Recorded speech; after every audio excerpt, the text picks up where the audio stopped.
Hey guys, welcome to the Court Report. I'm your host, Courtney, and this is my first YouTube video. So, my channel is mainly going to be true crime, past, current, ongoing cases, the whole shebang. So, if you have anything you want to hear specifically, just put it down below and I'll definitely be taking a look at the comments. Also, like I said, it's my first YouTube video. So, if you have any constructive criticisms, go ahead and put them down below. I would love to know what I can do to make this better. I have no idea what I'm doing. Before we hop into the case of Molly Bish, I just want to talk about this book. If you like reading and true crime, I'm telling you, this book is for you. It's a true story about a double murder in Chicago in 1976. And it's interesting because you get up the prosecutor's perspective. The prosecutor, Greg Owen, actually wrote this book. So it's just interesting kind of seeing how the case came to be, their strategies, kind of what was going on behind the scenes as they were trying to build the case. And I mean, there's bribes involved, there's plane crashes, drugs.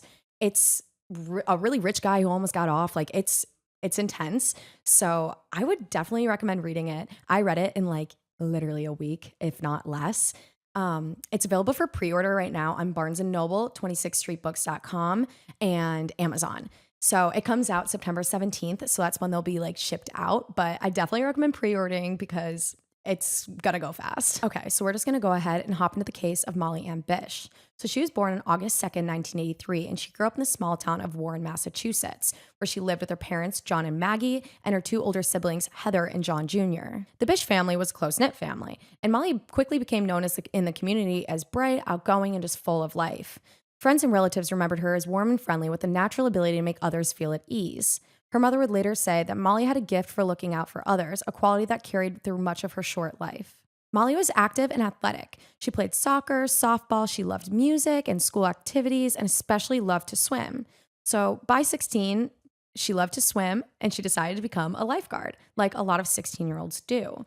So she earned her lifeguard certificate and she was super proud of this. She was super ready to start her job. She knew she'd be good at it and she was just excited. That summer, in the summer of 2000, she was working at Commons Pond. It was a local swimming spot, super popular, and she could kind of combine her job with something that she loved. Molly took the role very seriously. She really kind of embodied the lifeguard persona. On the morning of June 17th, 2000, Molly was 16 and her mom, Maggie, drove her to her lifeguard shift at Commons Pond. Maggie later recalled the day before she had noticed a man sitting in a white car in the parking lot, smoking a cigarette and watching the pond. The sight did unsettle her, but she didn't do anything. She just kind of brushed it off. Because, I mean, what really can you do? You can't really go up to him and be like, you're giving me a weird feeling. I mean, you can, but you can't really.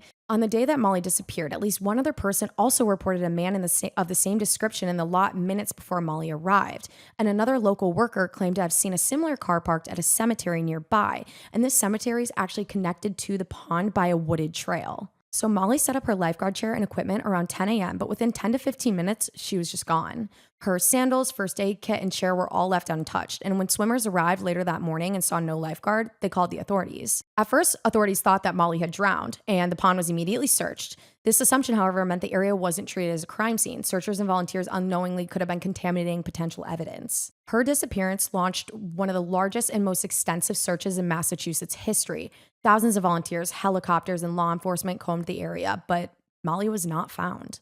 In the fall of 2012, a hunter in the neighboring town of Palmer noticed a piece of blue fabric resembling a bathing suit, but did not report it. He mentioned this to a friend months later in May of 2003, and then that person ultimately reported it to the authorities. After this was reported to authorities, this began another massive search of the rugged Whiskey Hill area in May 2003. Hundreds of searchers worked shoulder to shoulder through the dense terrain until on June 3rd, 2003, Molly's remains were discovered about 5 miles from Commons Pond. Due to the extent of decomposition, the medical examiner could not determine a cause of death, but foul play was certain and it was ruled a homicide. Over the years, investigators pursued multiple suspects, so we're going to jump into who these could be. One was Rodney Stanger, who lived in Southbridge, which was about 20 miles away from Warren at the time that Molly vanished. Stanger later moved to Florida, where he was convicted in 2008 of murdering his girlfriend, which is just insane. He had a striking resemblance to the composite sketch of the man seen in the white car. He was a smoker, like the man in the car, and he often hunted and fished near Commons Pond. After his Florida arrest, both his ex-wife and sister came forward, suggesting he may have been involved in Molly's disappearance. Another was Gerald Battistoni. He was a convicted rapist, an FBI informant with a violent history. He became a person of interest in 2009 when his DNA was compared with evidence in the case, but no match was confirmed. Battistoni was incarcerated not long after Molly's disappearance, which some investigators noted as suspicious, but I'm not entirely sure why that is suspicious. After being linked to Molly's case, he attempted to take his own life in 2011, but later died in 2014. The most recent development came in 2021 when Worcester County District Attorney Joseph Early Jr. named Francis P. Frank Sumner Sr. as a prime suspect. Sumner was a convicted sex offender with a history of rape and kidnapping. He was known to drive a white car and frequent central Massachusetts. Witness described the suspect at Commons Pond as a left-handed smoker, and Sumner was left-handed. Sumner did die in 2016, but investigators stated they are working hard to examine potential DNA evidence to determine his involvement. Naming him publicly marked the first time authorities identified a prime suspect in Molly's case. After Molly's disappearance and death, her family became vocal advocates for child safety and missing persons awareness. In her honor, the Molly Bish Center for Child Safety and Family Services was established at Anna Maria College in Paxton, Massachusetts, focusing on safety education, family support, and missing child prevention. Her family has also worked closely with law enforcement to improve protocols for missing children, including faster alerts and better training for first responders. Each year, scholarships and community events are held in Molly's name, ensuring her legacy continues to support young people in her community. The Bish family has remained deeply involved in advocacy, turning their loss into efforts to protect other children.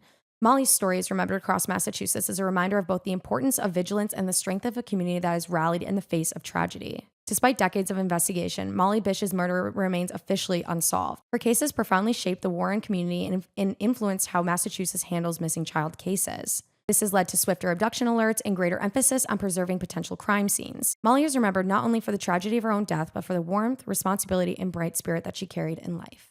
I will be keeping you guys updated on if any new DNA evidence comes through or if there's any new break in the case. Hopefully there will be soon, and that DNA of Frank Sumner comes back as something so the family can officially have some peace.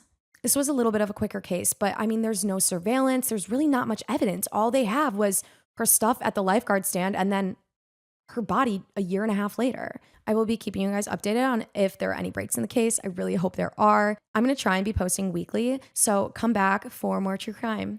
Bye, guys.